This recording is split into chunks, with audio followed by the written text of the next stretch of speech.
in this video, we are going to discuss about geography.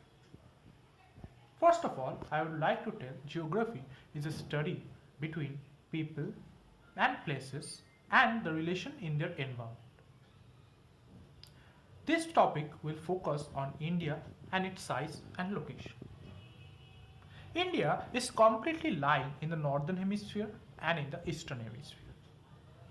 If we look into the latitudes of India, we will get the southernmost latitudes as 8 degree 4 minutes north and the northernmost latitude as 37 degree 6 minutes north.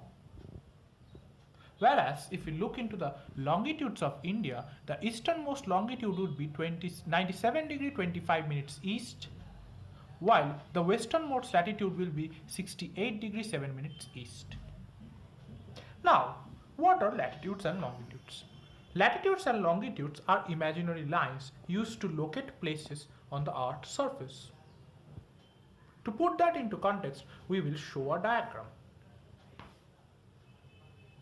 If we divide the Earth into 4 quadrants with the help of GMT, that is 0 degree longitude, and the equator, that is 0 degree latitude, we will get 4 quadrants, that is 1, 2, 3, and 4. In terms of geography, we will mark it as north, east, south, and west, and this will be northeast, this will be northwest, this will be southwest, and this will be southeast. So, if we look into India's latitude and longitude, we will find that India is completely located somewhere here in the northeastern quadrant of the world.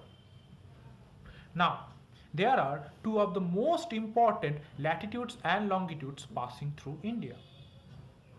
In the context of latitude, India has the Tropic of Cancer passing through it, that is 23 degree 30 minutes north.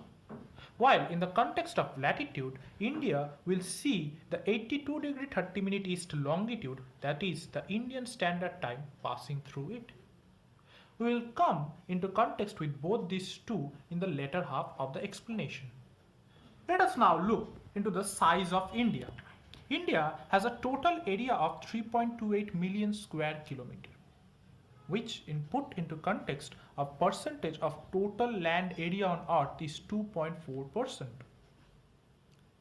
India has a total land boundary of 15,200 kilometers, while the total coastline of India, including its island group, is 7,516.6 kilometers. This is a huge asset for India, which we will discuss in the later half. Now, if we see the physical features that bound India, we will get a varied details.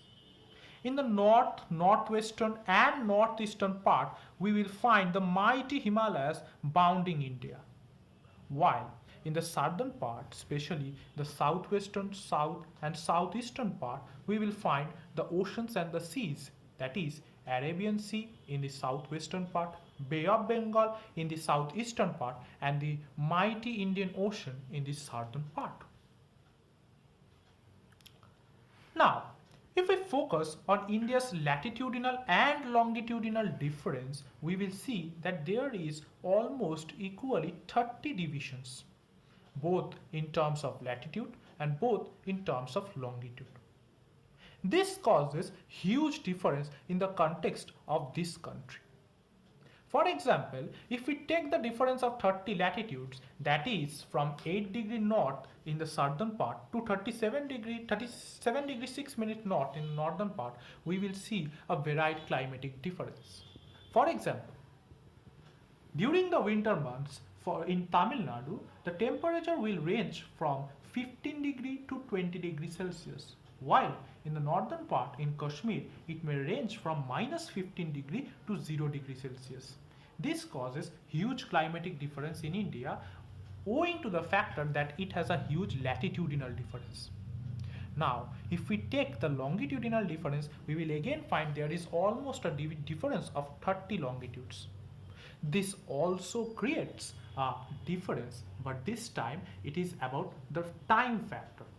That is, in Arunachal Pradesh, where the longitude is 97 degree 25 minutes east, and in Gujarat, where the longitude is 68 degree 7 minutes east, there will be a difference in sunrise of 2 hours. This can be explained with the help of a sum. For example, each longitudes, that are the vertical lines,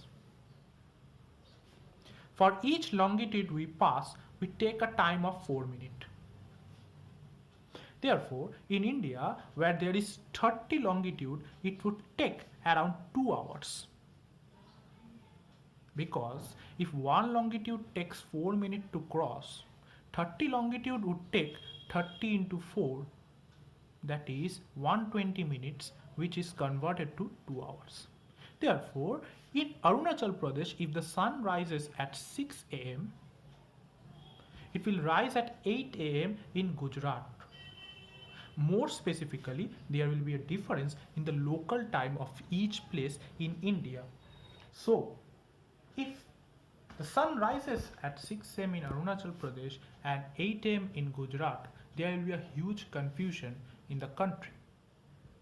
For this confusion not to take place, we have decided to use the Indian Standard Time, that is 82 degree 30 minute east.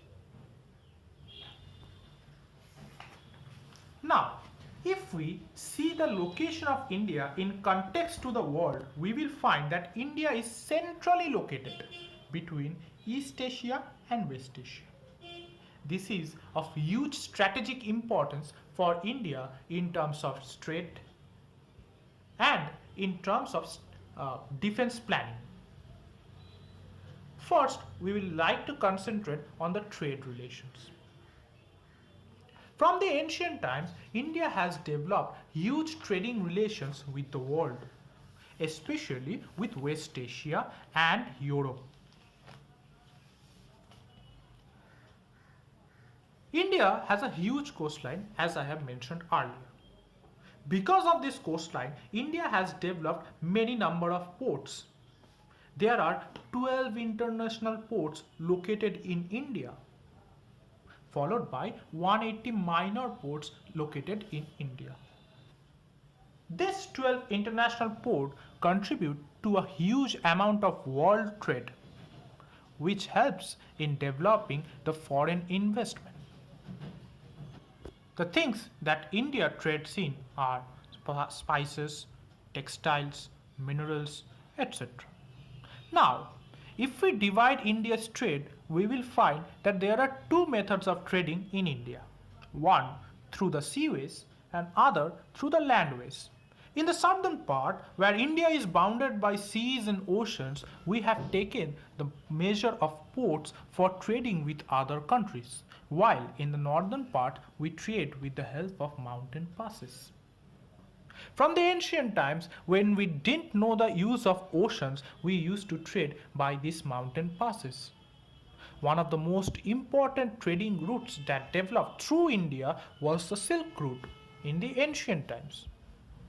These mountain passes not only facilitate trade but also the incoming of people and culture. This has helped in intermingling of different culture and also promoted globalization.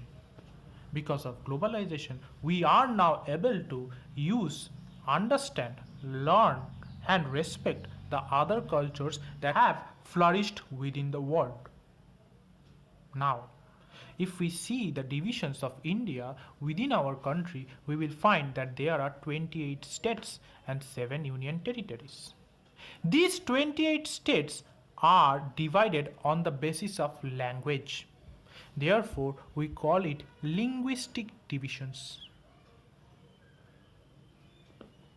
These 28 states have their own state governments, which is supervised by the central government of India.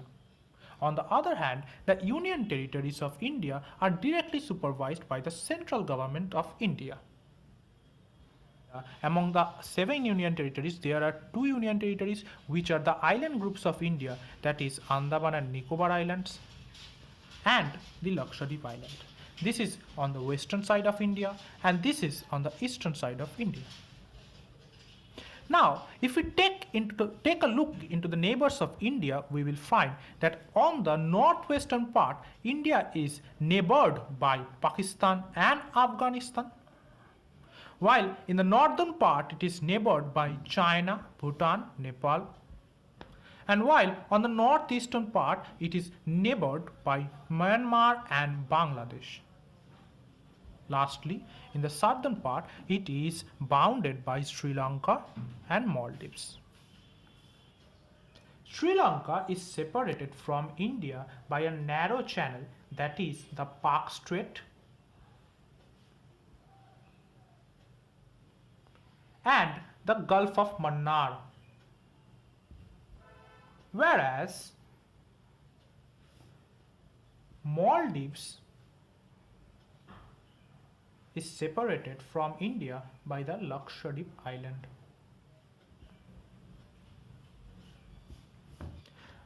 With this point, I would like to end my presentation. I hope you have understood my topic and I hope you give it a like. Thank you.